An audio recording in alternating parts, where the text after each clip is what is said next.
কোন বৃহত্তম সংখ্যা দ্বারা 261, 933 এবং 1381 কে ভাগ করলে উভয় ক্ষেত্রেই 5 ভাগশেষ থাকবে? দেখো 261কে ভাগ করলে 5 ভাগশেষ থাকছে, তার মানে 261 মাইনাস 5 দ্যাট ইজ 256কে ভাগ করলে কেটে যাবে ভাগ। 933 মাইনাস 5 মানে 928কে ভাগ করলেও বিভাজ্য হয়ে যাবে, মানে কেটে যাবে। 1381 মাইনাস 5 দ্যাট ইজ 1376কে ভাগ করলেও কেটে যাবে। তাহলে এই তিনটের আমরা যদি গসাগু বের করি তাহলেই অ্যান্সার পেয়ে যাব।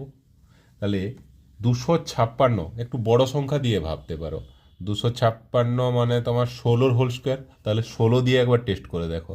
16, 16, 16 5 80, 12, 8, 108। 108 মানে 16, 8 128, এটা যাবে। 13 তো যাচ্ছে না, তাহলে 16, 8 128, 9, 6 মানে 16 6 96। আরও কাটবে, দেখো 2 দিয়ে দাও, 2 8, 2 29, 2 43, দুটো মৌলিক সংখ্যা এসে গেছে।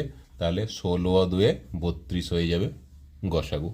32ই তাহলে অ্যান্সার হয়ে যাবে। Option C is the